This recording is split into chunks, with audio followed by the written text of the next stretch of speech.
بن شعبہ کی شکایت کرنے آیا کس کے پاس؟ خلیفہ کے پاس، یعنی حضرت عمر بن خطاب رضی اللہ تعالیٰ عنہ کے پاس، ابو لؤلؤ فیروز۔ شکایت اس نے یہ کی کہ دیکھیں میں ماہر فن آدمی ہوں، مجھے بہت سارے کام ہیں،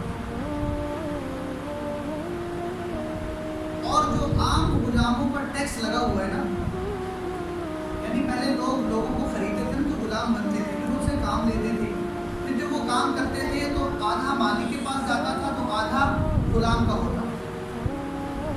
تو مغیرہ بن شعبہ کا جو یہ غلام تھا ابو لؤلؤ فیروز، اس نے شکایت کی حضرت عمر سے کہ میرا جو مالک ہے یعنی مغیرہ بن شعبہ، وہ عام غلاموں سے میرے سے زیادہ ٹیکس وصول کرتے ہیں،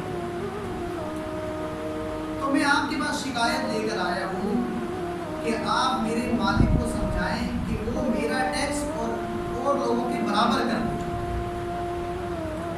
حضرت عمر نے اس کو دیکھا تو فرمایا کہ تجھے اور کیا کیا کام آتے ہیں؟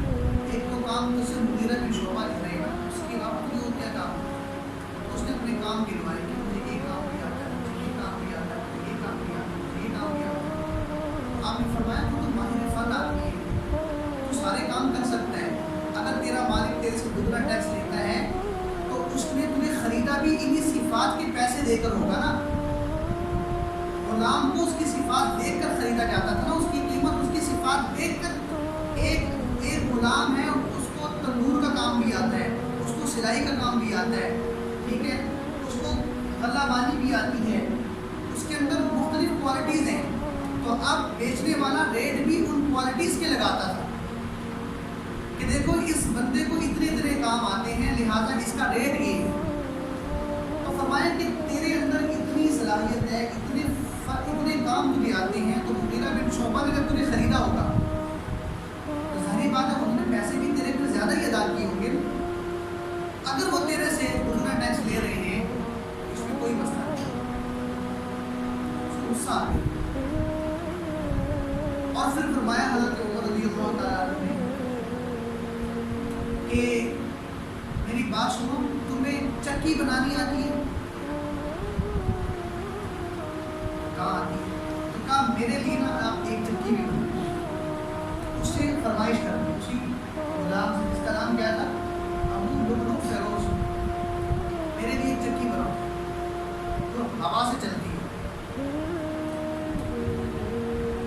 تو اس وقت ابو لؤلؤ فیروز نے کہا آپ کے لیے تو میں ایسی چکی بناؤں گا کہ دنیا یاد کرے گی۔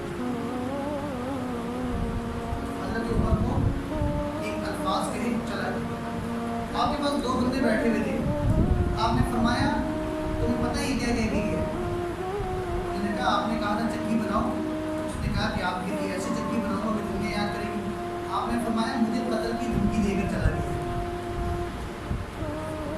مجھے قتل کی دھمکی دے کر چلا گیا۔ انہوں نے کہا امیر المومنین اگر آپ کو یہ پتہ چل جائے کہ یہ قتل کی دھمکی دے گی تو اس کو پکڑ دیں۔ آپ نے فرمایا نہیں۔ اس نے ڈھکے چھپے الفاظ میں کہا میری فراست نے ہی جانا ہے کہ یہ بندہ مجھے کیا دے کر جا رہا ہے، قتل کی دھمکی دے کے جا رہا ہے، بظاہر کوئی ثبوت نہیں ہے ہمارے پاس۔